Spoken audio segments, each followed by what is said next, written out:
It's time for the best coverage of the top stories in sports. The Sports Wrap with Jason Page starts now. Yes, it does. Thank you, Chad Erickson, and good to have you all with us on this Wednesday edition of the show. Lots to do over the next 60 minutes on the day after Election Day. The sun still came up. And now we see what happens for another 4 years. Here's the good news. No more political ads on television. After what feels like 700 days of seeing political ads. Anyways, we'll be joined in the show by Matt Verderame. Does a great job on all things NFL. In 10 minutes, we'll get some thoughts with him on the NFL trade deadline. SI.com's NFL Insider, also the host of the Matt Verderame Show, available over on Patreon. Lot to get to from the trade deadline and a whole bunch of other items around the league. Dennis Allen was fired this week. A bunch of coaching firings related to the Oakland Raiders. We'll get into that. I said Oakland Raiders. Las Vegas Raiders. We'll get to that. It was a long night. We'll also chat with Kurt Helin, Pro Basketball Talk at NBCSports.com, who does a great job on the NBA. Talk with him about a number of important items around the league. One, what's going on with Greg Popovich? A lot of people concerned, obviously, about the health of the San Antonio Spurs championship-winning head coach, one of the greatest coaches of all time. The Joel Embiid suspension, 3 games. League setting a precedent here. Was it enough? Was it too little? Was it too much? We'll get into that. And one prominent NBA team that was supposed to be a real contender, right now looking very much like a pretender, and it has to be very alarming for fans of that team. We'll talk about that coming up as well in all things NBA. But we start things out. There it is. The college football playoff rankings came out on Tuesday of all days. Because sure, let's release the first rankings on a day where nobody's going to be paying attention. All right, that's what we get. So the first rankings have come out. And I got to be honest, I don't see a lot of trouble with it. There's not a lot of gripes here. You know, Oregon at 9-0. I mean, if you look at the top 4, it feels like they got it right. Now, remember, you're going to have 12 teams making the playoff. You've got this 12-team bracket. And there's going to be a lot that shakes down here over the next several weeks in college football. And I think a lot of the questions that exist right now, and a lot of the, people who might be down on this poll for whatever reason, or this rankings, this college football playoff selection committee, I think a lot of them will take care of themselves. I was texting with our friend Bill Bender from the Sporting News, who joins us every Monday on the show, who does a great job on everything football. And, talking to Bill, I said, well, what happens, to Army if they win out? Well, if Army wins out, Notre Dame won't make the playoff, and Army will. I mean, it's pretty much as simple as that. They got 4 games left. They win out, they'll make the playoff, and Notre Dame will be on the outside looking in. And it might obviously hurt a team like Boise State, he points out, and I would agree with that. But, everything after the top 4, Texas at 5, you see Penn State there at 6, Tennessee at 7. And look, a lot of the blue bloods certainly suck up a lot of the oxygen in the room as you sit here and look at these rankings. But I don't have a lot. I actually texted Bill because I said, I don't have a lot of gripes. And I thought to myself, am I just looking at it wrong? Or did the selection committee actually get it right? Because we're so used to having something to complain about. And as I said to Bill, and we've talked about this on the show ad nauseum over the last couple of weeks, when you start looking at this, you know that when we get to the final week of this thing, there's going to be teams 13, 14, 15, or 13 and 14 that are going to have a gripe with 11 and 12 getting in ahead of them, right? There are going to be people out there that say, well, how the hell is Alabama? How is 2-loss Alabama in this playoff, right? How does Alabama get in? And if SMU winds up on the outside with just 1 loss, or, an Iowa State, or a Pittsburgh with 1 loss, they're all going to complain. There's going to be that. And there is still going to be this big conference bias, this blue blood bias, the triple B's, alliteration. It's a beautiful thing. Try it sometime. I just did that one on the fly. There's going to be this blue blood bias that exists in this. And I don't know if there's any way to alleviate that. I don't know if there's any way to take that out. Outside of putting somebody in that room, and maybe there is, outside of putting somebody in that room that doesn't have that bias, I don't know how you change that. Colorado's an interesting one. And you know, anybody who listens to this show, whether you're listening to the podcast or watching us on television on over 220 affiliates across the United States and Canada, knows I'm not a Colorado guy, but what happens if Colorado wins out?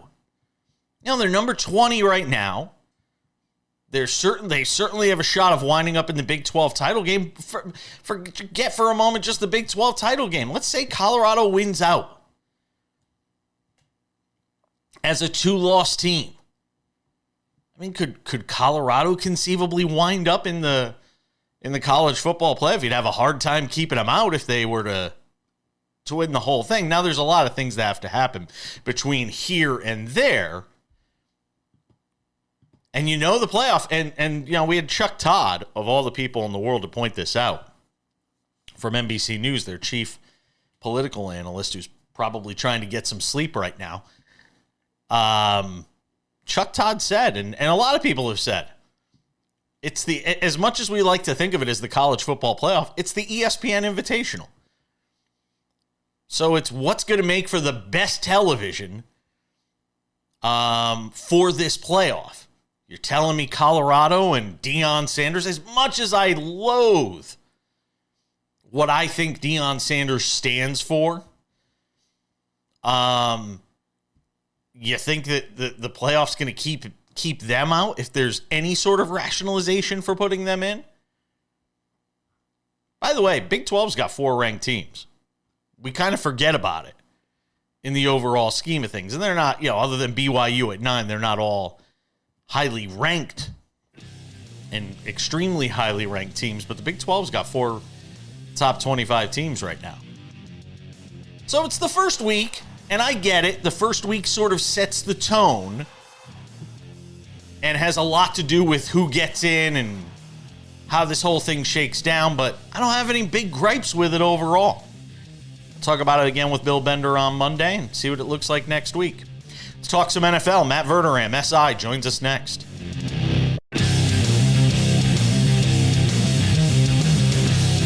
Good to have you with us on this Wednesday edition of the show. Let's talk some NFL. Did our college football. Talked about the playoff rankings, which, again, I don't have a big problem with. Let's bring in our friend Matt Verderame, SI.com NFL Insider. Get some thoughts around the league with him. All right, so NFL trade deadline comes and goes. There was a lot of activity leading into the deadline itself. More, and it seems like every year there's a little bit more than there was the year before. What was your biggest takeaway from the trade deadline, Matt? You know, there were a lot of minor moves. I think the big one, obviously, is the Lattimore trade. Washington got better. Now, they gave up a pretty good premium, but they had a lot of picks. And they can afford the salary moving forward, so I don't mind it. Honestly, my biggest takeaway, though, all told, is Dallas is just lost. I don't know how you justify that trade. You gave up a 4th-round pick for Jonathan Mingo when the Bills gave up the value of a 4th-round pick. They gave up a 3rd. Bills got to pick back with Cooper. They gave up a value of a 4th-round pick for Amari Cooper. The Chiefs gave up a 5th-round pick for DeAndre Hopkins, who just had 2 touchdowns on Monday night. You gave up a 4th-round pick for Jonathan Mingo. By the way, the Ravens got Deontay Johnson for like a bag of chips. And so you traded with the same team Baltimore did, got a player who's 12 catches this year, has done nothing. You're 3-5, and you thought it was a good idea to give up a top 125 pick? I think Jerry at this point, like, there's got to be real questions. Wow. I mean, there's been real questions for years. I mean, what is the impetus? Yeah. I mean, what is the impetus? What is the impetus for change when it comes to the Cowboys. They still sell out the stadium, which means people are still buying the concessions. They're still buying the fan gear.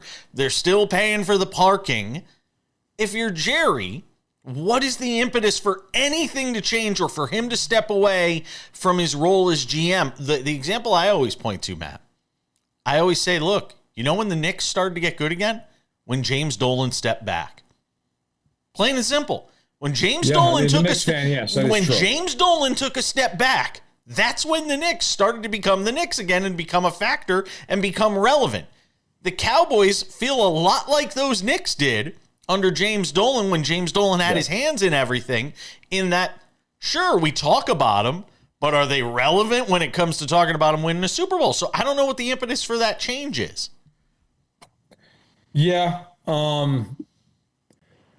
I agree on all fronts. And also the reality of the situation is, he's the owner. It's not like you're going to be able to fire the guy, right, or move him out. I mean, I think at some point here, Jerry's got to understand something he's never understood. So in that sense, good luck. He should not be running the day-to-day football operations, but he's done that for 30 years. So how do you get him to change? My only thought would be if Belichick went there, but I don't think you want Belichick running the day-to-day decision. Nope. Because look at what happened in New England. So listen, ultimately for Dallas, they're in a brutal spot. That team is not good. They're expensive. And you have an owner who doesn't operate in reality. He operates on his own little fiefdom timeline, and it just doesn't add up to a team that's serious about winning a championship. No, they're absolutely not. And, at 3-5, you look at the point differential. Here's the amazing thing too. We're talking about, the attendance and all that stuff. They haven't won at home. And they're not only not winning at home, they're barely competitive at home, which is, remarkable to think of and not that I'm saying they're the most talent-laden roster, but they're better than being winless at home. Yeah. Yeah. I mean, they are. They certainly are. This goes back to last season, though. Like, you lose huge in the wild card game to the Packers. And I can't speak for you. I assumed as I'm watching that game, this is Mike McCarthy's last game. I mean, this is so bad. They've got to move off of McCarthy. And, of course, Dan Quinn, the defense coordinator, leaves because he takes a job in Washington. And McCarthy stays. And you're like, all right, well, what is the basis for this? The Cowboys don't beat good teams. And then this year, you watch them just get blown out game after game after game. A lot of these losses haven't even been competitive. They've gotten hammered in these games. I think at the end of the year, McCarthy will go this time. Oh, he has to. And I think Jerry's going to try to do everything he can to bring in Belichick. They're tight. Like, they're close. Does Belichick, I have to wonder aloud, though, does Belichick even want that job? I know he's desperate to get back into the league, but is that, he's not a dumb guy. I've watched him in his post-coaching career. He's still very with it, okay? He's still very savvy, still a smart guy. Will ego trump what he knows is probably not a good situation? Precedent tells you that. Right. I wonder if smarter minds prevail there, and he says, you know what? No. It would be an amazing thing if he turned down that opportunity. Yeah, whatever you think of that. Like, if he wants to become a coach again next season, as much as I think Dallas has a lot of issues, where are you going that's a better job? The Raiders? But is it a good job? I don't think it's a great job, but is it a better job than the Raiders' job? Saints? Yeah. The Saints are in cap hell beyond all words. Yeah, that's true. You're very right about that. We talked about that on the show. What job's better? Like, if the Browns were to fire Stefanski, like, you want to go for Cleveland? You're not doing that, right? That's not going to happen, especially in Belichick's history. The only one that's interesting to me, because he'd be able to get a quarterback and the history of his own personal background is the Giants. You're going. Yeah. That is one I could see him saying it's good ownership, and it's like an I'm going to go full circle thing here. and I can go in the draft and I can get a quarterback, and their cap sheet is largely clean, and you can then move forward. I mean, that is the job I could see him maybe. But like, other than that, like, would I rather be in Dallas and New Orleans? Yeah. Vegas? Yeah. Cleveland? Yeah. So, yeah, I don't think it's perfect, but most job openings are not perfect. No, that's true.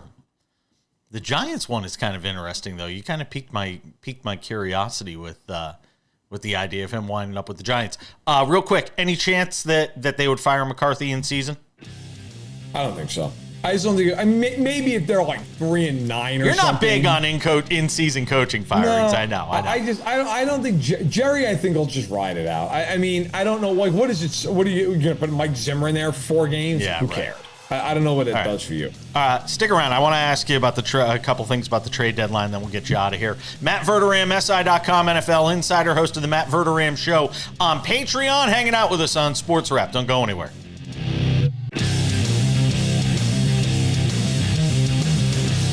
Let's take it to segment 3 on this Wednesday edition of SportsWrap, recapping the NFL trade deadline and more with our friend Matt Verderame, SI.com, NFL Insider, Patreon.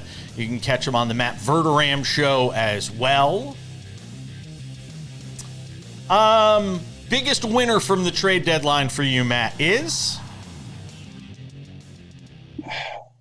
I think it's probably a combination of 2 teams that made trades before the trade deadline. Yeah, and that's what I mean. Yeah, it's probably Buffalo and Kansas City. Honestly, not Baltimore. Neither one of those teams. Not Baltimore. Not Baltimore. I mean, Baltimore's already a dynamic team offensively. Johnson helps them. Just in terms of alleviating some of the. Go ahead. It's all you. I think that Baltimore got. I mean, listen, they gave up basically nothing. But I think their offense is such that I don't know how much he's going to get utilized because they don't play the same way some of these other teams play. Like, I think Baltimore would have been better served going after Lattimore. Yeah. Or going after, like, they can't stop anybody. That's, to me, like, Deontay Johnson's not fixing that problem. They've made a choice that they're just going to try to outscore everybody, though. Yeah, and they're not going to. I'll plant my flag on that. I'm right now, they get to the playoffs, they play Buffalo or Kansas City, they're not outscoring either one of them. They're not going to. Really? Yeah, because Kansas City is arguably the best defense in football. They're not going to outscore them. They're not. I mean, Kansas City's beaten the hell out of Baltimore every time they've played him, except for once in Lamar's career.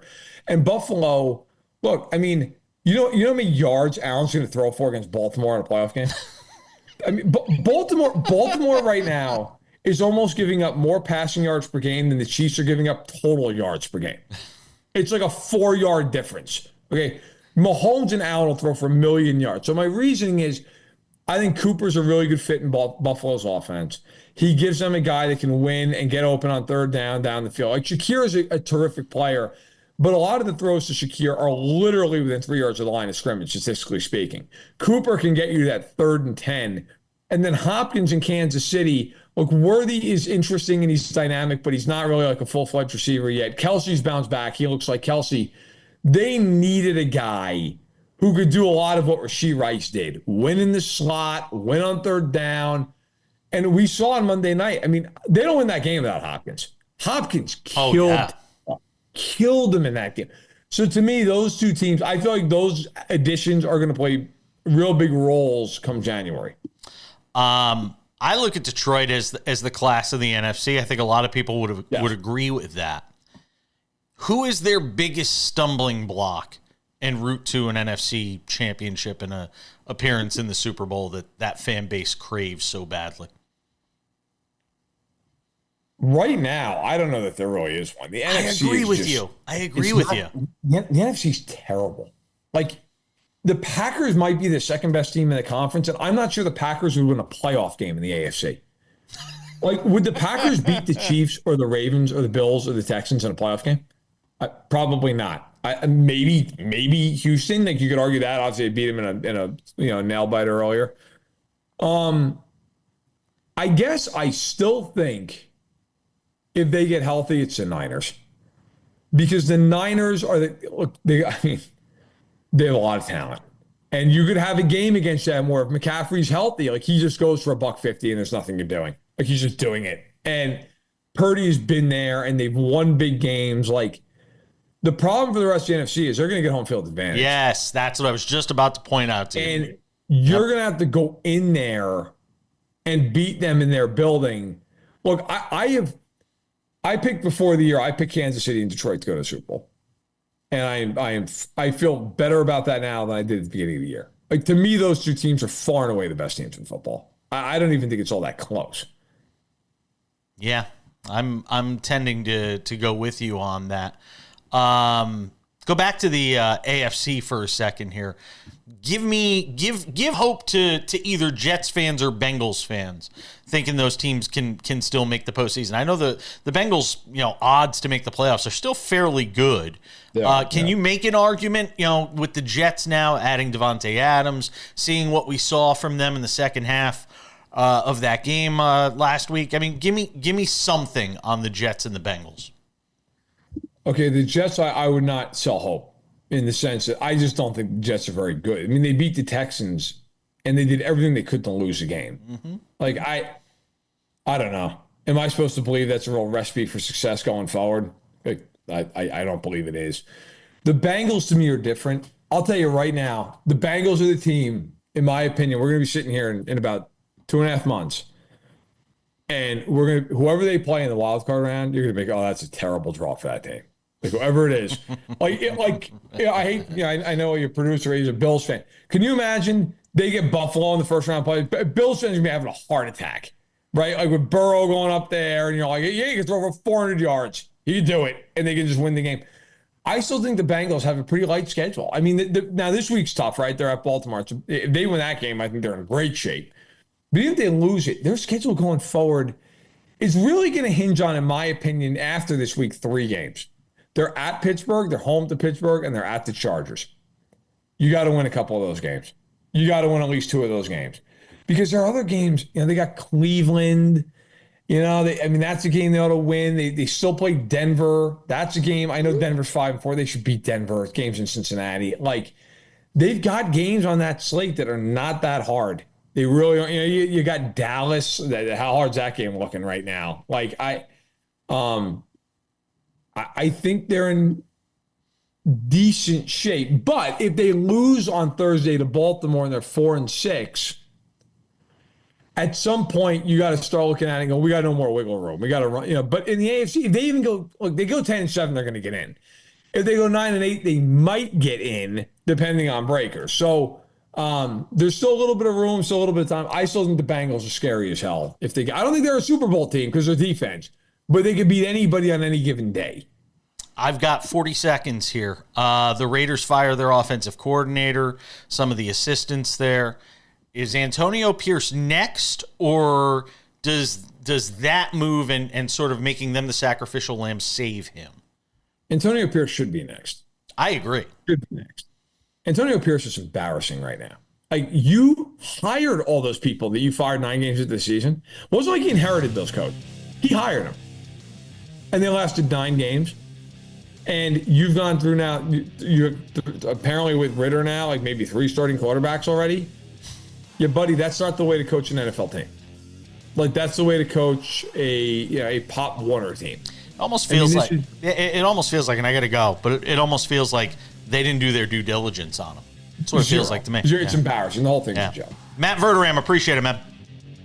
You got it. Anytime.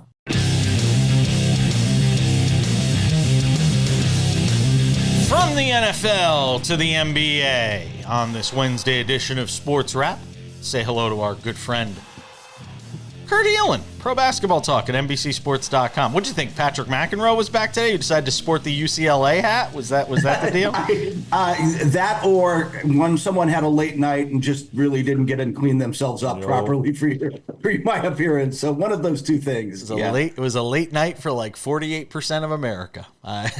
You know what? Frankly, it might have been a late night for 100% of America. I think it was more than just 48% on that. Yeah, I would agree with you on that. All right, Kurt. I swear I almost woke up today and said I'm taking the day off. I was like, best of today, baby. America, you reap what you sow. You get best of today. I will just tell you, my daughter who's studying abroad in Italy this morning, she shows up to her class and the instructor just says, we're all going out for coffee. We're not teaching today. Let's just have a moment. They went and got coffee. I love it. Well, Joel Embiid will have a few days to get coffee. So he's been suspended for 3 games by the league for the shove of Marcus Hayes from, I believe, the Philadelphia Inquirer. Correct. Was this, from an opinion standpoint, did the NBA get this right? Here's what I think. I'm torn. It's more than I thought he would get because Adam is so soft that I only thought he'd get a game, maybe 2. I will tell you, I don't think it's a coincidence that the number is 3 because game 4 is the first NBA Cup tournament game and the league has hyped this thing so much. It's Sixers Knicks for the first game of the NBA Cup. Yeah, Embiid was going to be back for that. So I think that there was a reason they picked this number. Whether it's a fair number, I guess I think the message is sent about like, hey, I mean, I've had confrontations with players, by the way, not physical, but like, players come up to you and say stuff fairly often. Like, hey, I didn't love that. I didn't do this. That's pretty common around the league. Occasionally it gets confrontational. Mine was with Ron Artest, who is a large individual. That would not have, but nobody actually lays hands, right? It never gets there. And to do that crosses a line, but I get where Embiid was mentally because that's what I wanted to ask you. Did Marcus Hayes go too far? Absolutely crossed the line. You cannot bring family into this. You can't, you have to be able to separate the person from the player, and he did not in a rather ugly way. And he apologized. They took it down. There should be some repercussions there. Frankly, I don't quite know how that got past editors and onto the page, but nonetheless, all that said, you still can't lay hands.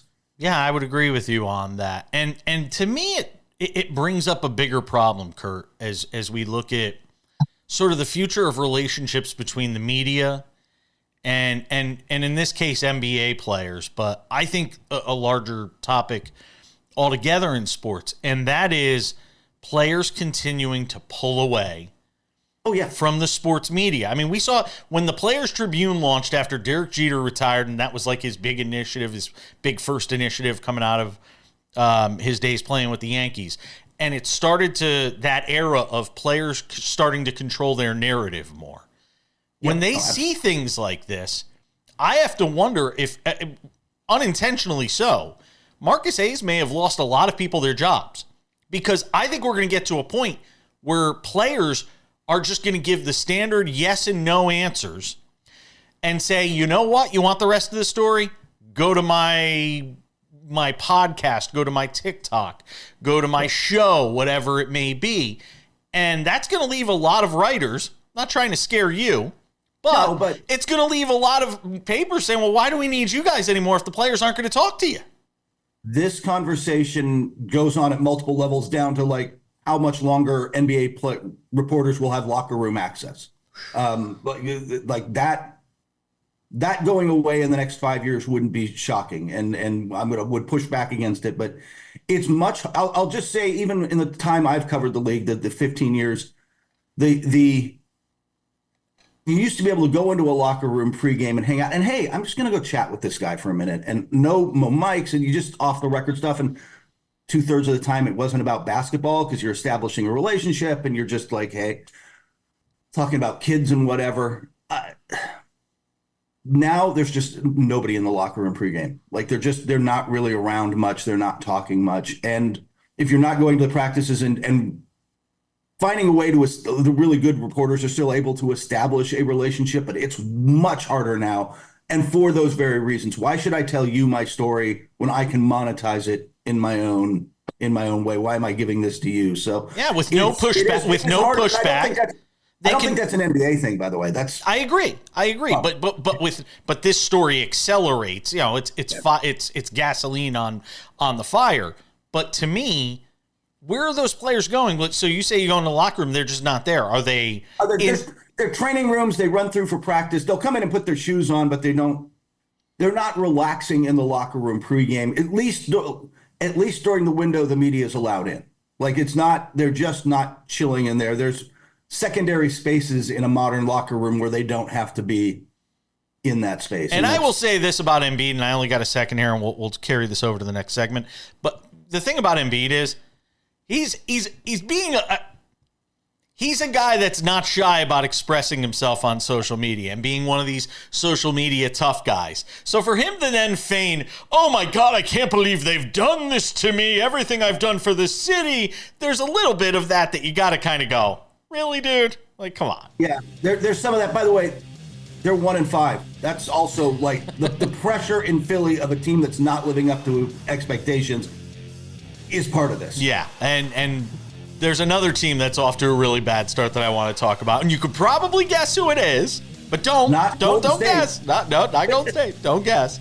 But we're going to come back and talk about them. Also, Greg Popovich. What's going on with that story? Next, more with Kurt Helin. Don't go anywhere.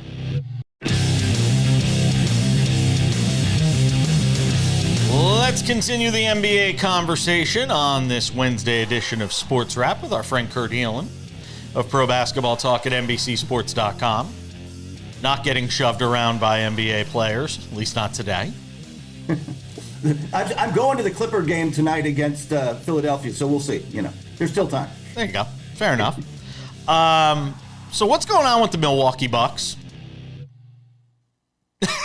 Your look says it all. Here's the real problem. I mean, they're 1-6 against a look, their argument is it's a semi-tough schedule, and because they have played Boston twice and Cleveland's in there, and that they'll get Chris Middleton back and they'll find their rhythm. They've had Giannis, they've had Dame Lillard. In fact, those guys stepped up the last couple games with big numbers, and they're still losing. This is a real problem. This team is just not that good, and as the pressure builds, look, there's already plenty of chatter around the NBA about how long before, even though he just signed an extension a year ago, and this isn't fair to Bucks fans, how long before Giannis Antetokounmpo asks out? Like, it's messy. That team there's just no depth. There's not a lot of ball movement. It's just Doc hasn't got them playing well at all right now. Is it the curse of Adrian Griffin? I mean, but wait a second. But here's the thing.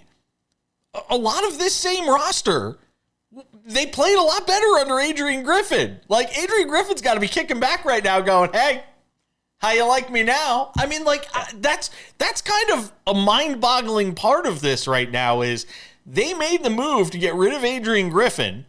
Somebody in that Milwaukee front office, smartest guys in the room, decided, Doc Rivers is a better option, and we've seen sort of what the end result of that is. Adrian Griffin's got to come out of this looking great. I don't want to come defend Doc Rivers, but you're going to. But the mistakes made by the front office were less about Adrian Griffin to Doc Rivers and more about roster construction, getting rid of anybody who can defend on the perimeter. Right now, that's their real issue, is that Gary Trent Jr. tries. He's a solid defender, but if he's now your best point of attack guy, it's an issue. I can bully Damian Lillard, and they're bullying a bunch of the guys on that roster. Brook Lopez is doing pretty well for a guy at 36 trying to protect the back line. You've got, obviously Giannis, who's an elite defender, but more of a help guy than necessarily the guy you want to lock up on ball. But you just don't have, they missed Drew Holiday. Like, the Drew Holiday trade changed their identity, and they haven't been good enough on offense for that identity change to keep them contenders. Mm-hmm. Greg Popovich, what do we know right now? Not much. Here's the concerning thing. We don't know much because they've really tightened the circles, and the people. That's scary when that happens. Yeah. And the people, Mike Finger, who's covered them for the San Antonio Express News for, I don't know, since the Taft administration or something it's been a long time. He's like, they're not treating this like every coach misses a game, and especially at 75, he's missed a game or two for, an illness here or there. And that's pretty common. They're treating this one differently internally. The vibe is very different. We don't know what the health scare was or health issue is. And all you can do is really wish the best for him and hope he comes back soon. But they're not treating this as it's going to be a while. And I don't know what that is. And I don't know what a while is going to be. Is he going to come back this season and then coach for a while? And is this the last season? Like, I don't know what this means, but it feels like there's a long-term change coming. Do you think they allow the speculation to continue, or at some point they're going to have to at least give something to the media that provides an explanation for why we are where we are? I think it depends on how long this is really going to drag out and what they're and what it means. What we don't know is whatever the health issue is, what does this mean going forward? It's I don't need to tell you, or frankly half the people listening to this who's traveled, watching this in an airport bar somewhere, travel wears you down, man. Like, not just the stress of being an NBA coach and all the pressure that comes with that. The amount of travel is just not good for your body. And at 75, is it time for him to hang out in his vineyard and sip wine and has he reached the point where that's now the priority for him? Questions I can't answer, but I think it's what they've got to be thinking about. Last one, Golden State Warriors. I mean, I don't know if anybody expected 6-1 out of the gate and averaging 121 points a game, but here we are. They're reinventing themselves. What's best about this for them? 3 of those wins came without Curry. Like, they were without Steph Curry for 3 games, and the book was like, man, they didn't get a second guy. This team's going to fall apart when Curry's gone. And they keep winning. They're 6-1, like you said. They're very good. Now, they have done that against a soft schedule, and that starts to change. Starting tonight with Boston, they've got a series of tough games coming up. We'll get a better, including the Thunder, we'll get a better sense of where they are, in a week or two, of like really where they sit in this. But they have been good and consistent in a way. Like, the Lakers got off to a hot start, and they haven't been able to sustain it. They've sustained it through, like you said, losing Curry, which was supposed to just crumble the house of cards, and it didn't. So it's a really impressive start for them. Like, it's suddenly they look like a legit top 6 team. I got 35 seconds here in this age of, shortened rotations. Is this proof that you can win playing this number of guys, and then when you get to the playoffs, you have to shrink the rotation? I mean, what are we to make through 7 games of this Steve Kerr experiment? I think it speaks to the numbers, but it also speaks to a culture of guys who 1 through 12 have bought into playing the right. We're all on the same page. We're going to play the same system. We're all going to do this the way coach calls, and that's been enough so far, especially against, like I said, a somewhat soft schedule and teams they should beat. Yeah. And you know what? Kudos to Steve Kerr.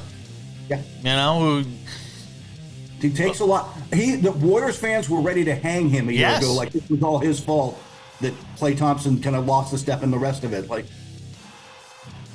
nah, he's still a very, very good coach. Yeah, I agree with you. Just don't ask Jason Tatum. Hey, Kurt Helin, Pro Basketball Talk at NBCSports.com. Always appreciate it, my friend. Have yourself a great week. You too, man. We're coming back.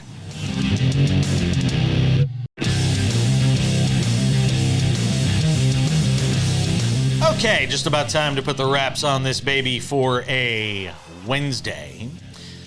Before we do so, a couple of reminders. First of all, we have launched the SportsWrap Substack. Go and subscribe today. It's free. All sorts of bonus content from the show. We're going to have merch. Get your SportsWrap gear. We're also going to have giveaways that I can't wait to talk about with you as well. So we've got that coming. Insider betting picks from our friend Sam Yarnell, myself, Tino Patino. Others soon enough will be a part of that as well. Extended interviews, behind-the-scenes looks at SportsWrap, and just all sorts of content throughout the day, because we record this show every day just before noon Eastern. And then sometimes there is news that breaks shortly after we're done putting the show to bed and sending it out to over 200 affiliates. A lot of times, we'll talk about those stories on this Substack that we have created for you. So again, go and subscribe. SportsWrap on Substack, go and check it out. There's also the podcast version of SportsWrap. If you can't watch us on TV every day, maybe the DVR doesn't work, whatever it may be. Maybe the show doesn't air at the same time every day where you are. Go and subscribe to the SportsWrap Substack. It's available wherever you get, podcast, SportsWrap Podcast, SportsWrap with Jason Page podcast. Go and subscribe and it'll be there for you every morning. You can watch the show or every afternoon or whenever it is you're commuting home. The whole show there for you, commercial-free. Go and check that out.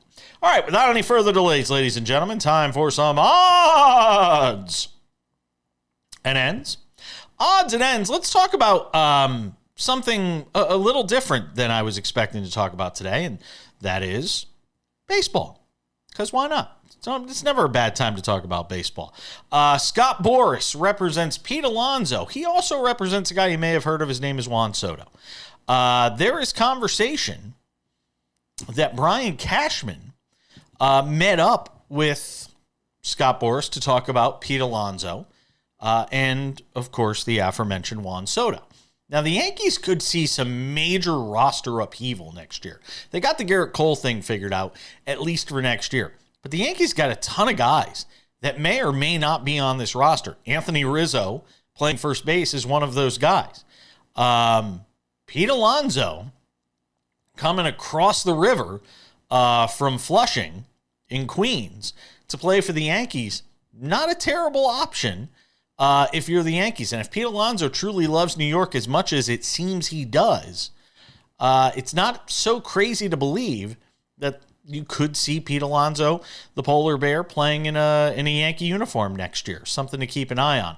It's thought to believe. Look, at this point, I think a lot of people believe that the Juan Soto race comes down to the Yankees or the Mets. Yeah, the Dodgers may throw their weight in there, but I think it's about the Yankees and the Mets. And it may come down to Juan Soto having to decide to play for a little less, because we were talking about this with our friend Chuck Todd from NBC, who by no means is a baseball insider. But I think the widely held belief is that the New York Mets are going to offer more money. They will not be outbid. They will not be outsold. Whatever you do, we're going to match it or go higher. And then at that point, Juan Soto has to ask himself, as Chuck actually pointed to last Friday when we had him on the show, he's going to have to decide, do I want to play in pinstripes with all the history that comes with, share the stage with Aaron Judge, and try to win a championship here? Or do I want to go play for the Mets and become a legend if I bring a World Series there? Yeah, I'm sharing the stage with Francisco Lindor, who had a wonderful season. Certainly will get MVP votes, or at least be in the MVP conversation, even though Shohei Ohtani's going to win it in the National League. Or, do I want to stay with the Yankees? A lot of decisions to be made there. Well, if money is the ultimate factor, though, he's going to the Mets. Will Scott Boras let him take less to play for the Yankees? Or will he be able to talk Juan Soto out of that idea because of what it means to his brand if he were to take less? We'll see what happens. NBA on TV tonight. We don't often do this at the end of the show, but now we're at the point where, Wednesday nights, you don't have any football on. And that means it's a big night for the NBA. And it might be the first time that I think I've turned on an NBA game and watched it from start to finish. How about Warriors Celtics? 6-1 Golden State, 7-1 Boston. You heard Kurt Helin talk about it before. Could be the first big marquee matchup of this NBA season, a finals rematch from a couple of years ago. I'll sign up for that. We can get excited about that game. And that game's on ESPN, by the way. Not on TV. Good test for the undefeated Oklahoma City Thunder. Oh yeah, we didn't talk about them. They're 7-0. They get Denver tonight in the Mile High City. Good matchup there to keep an eye on. And again, early season barometer games. I know a lot of people don't care about the NBA until Christmas, but a couple of good matchups to watch out for tonight if you're excited about the NBA. Cleveland's undefeated, by the way, too. They're 8-0 in New Orleans tonight to take on the Pelicans. Watch that game too. It's going to wrap it up for us on this Wednesday edition of Sports Wrap. Thank you to our guests, Matt Verderame and Kurt Helin. I'm Jason Page. We all made it. The election's over. We can get back to our lives, whatever those may look like. We'll see you all back here on Thursday. Sam Yarnell will be back then as well. Take care.